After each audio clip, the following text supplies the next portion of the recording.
বালি পাচার রুখতে প্রশাসনিক নির্দেশ। কুছ পরোয়া নেই ভাব মাফিয়াদের।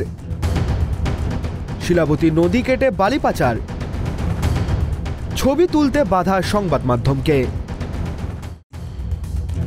মুখ্যমন্ত্রীর ধমক ইশার, বালি পাচার ঠেকাতে নবান্ন থেকে প্রশাসনের উচ্চপদস্থ আধিকারিকদের কড়া বার্তা দিয়েছিলেন মমতা বন্দ্যোপাধ্যায়। বালি মাফিয়াদের বারবারন্ত রুখতে প্রয়োজনীয় ব্যবস্থা গ্রহণেরও নির্দেশ দেওয়া হয়েছিল।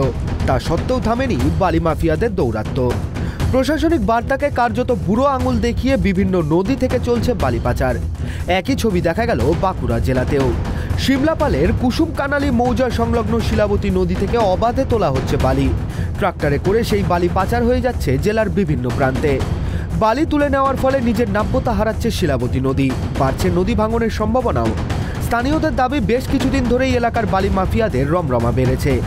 আগে রাতের অন্ধকারে বালি পাচার হলেও সেই ছবি এখন অনেকটাই বদলেছে। প্রকাশ্যে দিনে দুপুরেই নিজেদের কাজ হাসিল করছে বালি মাফিয়ারা। অবৈধ এই কাজের পেছনে পুলিশি মদত রয়েছে বলেও অনুমান একাংশের।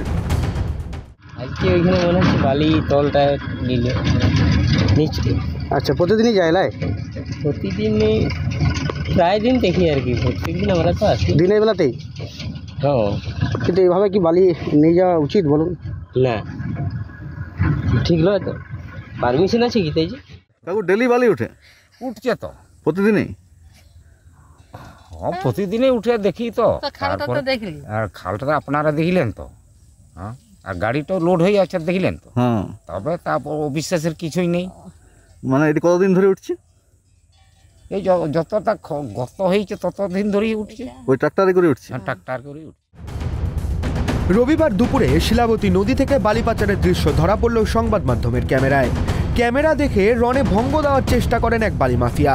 এমনকি সংবাদ মাধ্যমের প্রতিনিধিদের ছবি তোলার ক্ষেত্রেও তিনি বাধা দেওয়ার চেষ্টা করেন বলে অভিযোগ। রাখুন দেখিনি একটু পরিবহনের হচ্ছে রাখুন দেখিনি একটু পরিবহনের হচ্ছে রাখুন দেখিনি একটু পরিবহনের। বালি পাচার নিয়ে একদিকে যেমন শাসক দলকে নিশানা করেছে বিজেপি, তেমনি পাল্টা বিজেপিকে কাঠগড়ায় তুলেছে স্থানীয় তৃণমূল নেতৃত্ব। যদি রক্ষকে ভক্ষক হয় তাহলে আপনি এই চুরি কিভাবে ঠেকাবেন? আমরা প্রশাসনকে ভারতীয় জনতা পার্টির পক্ষ থেকে বারবার গেছি, বিএলআর অফিসে আমরা লিখিত অভিযোগ করেছি, আপনি দেখতে পারেন।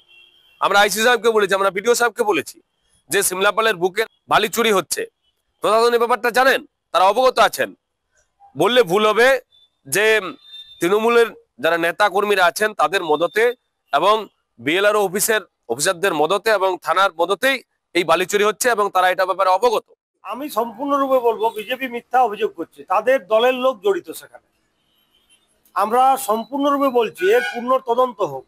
যদি আমাদের দলের কোনো লোক জড়িত থাকে যথারীতি ব্যবস্থা নেই প্রশাসন, কারণ আমি চাইবো এই ধরনের ঘটনা যাতে না ঘটে, কারণ আমাদের দলের লোক সেখানে কোনোভাবেই জড়িত নয়।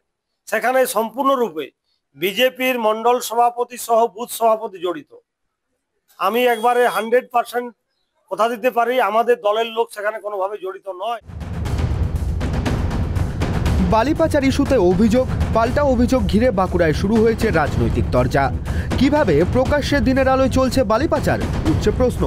আদেও কি বালি পাচারে রাশ টানতে পারবে প্রশাসন? বাঁকুড়া থেকে সিধু মান্ডির রিপোর্ট, ট্রাইব টিভি বাংলা।